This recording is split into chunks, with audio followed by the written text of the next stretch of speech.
Morning, everybody. Jeff from Rust Bucket Valley Garage. We're doing some maintenance over in the wood shop this morning. And this machine right here this is called a plate joiner, okay? And there's a blade that comes out of here and goes into the edge of a piece of wood, and it scoops out a curved portion. So with glue and these beechwood biscuits, you can take and reinforce a joint that you're going to make between two pieces of wood. Reason we're doing maintenance on it is if you have a power cord that looks like this, or maybe something like this, that's unsafe.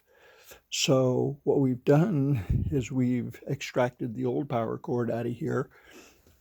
It comes off very easily. There's only two screws holding this end cap on. And then you can take the cord off.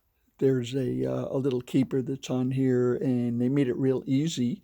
There's a spade connector on this one right here, and there's also a little block with a couple of connections in it that you can just take and undo that, and you can get the cord off. So we went on the internet to eReplacement Parts, which is where we get a lot of parts, and we found that a new power cord for this model is $48. So it's basically about a 6 or 7 foot cord with a plug on it.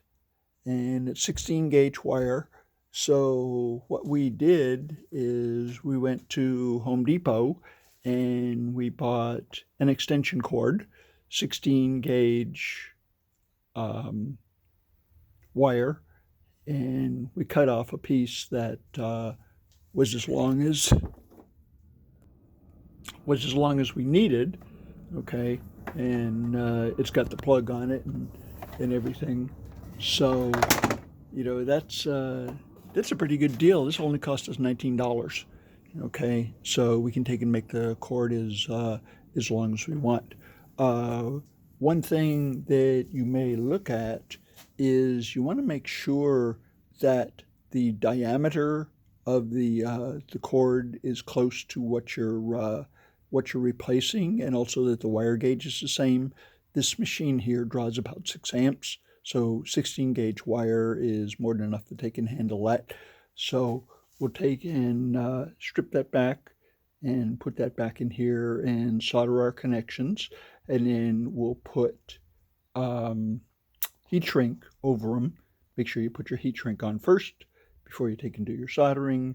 Use a little bit of flux, get a real good joint and everything, and put it back together.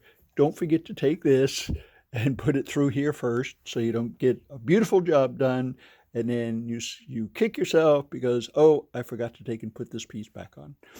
Okay. So I hope I gave you a little bit of tip how you can take and save some money. So the difference between $46 and $19, yeah, everybody's trying to save money these days. So this job will take us about 15 minutes to take and get this connection made and get it back together. But hope I helped you out with any problem that you may have. I hope you have a wonderful day, and we'll talk to you next time.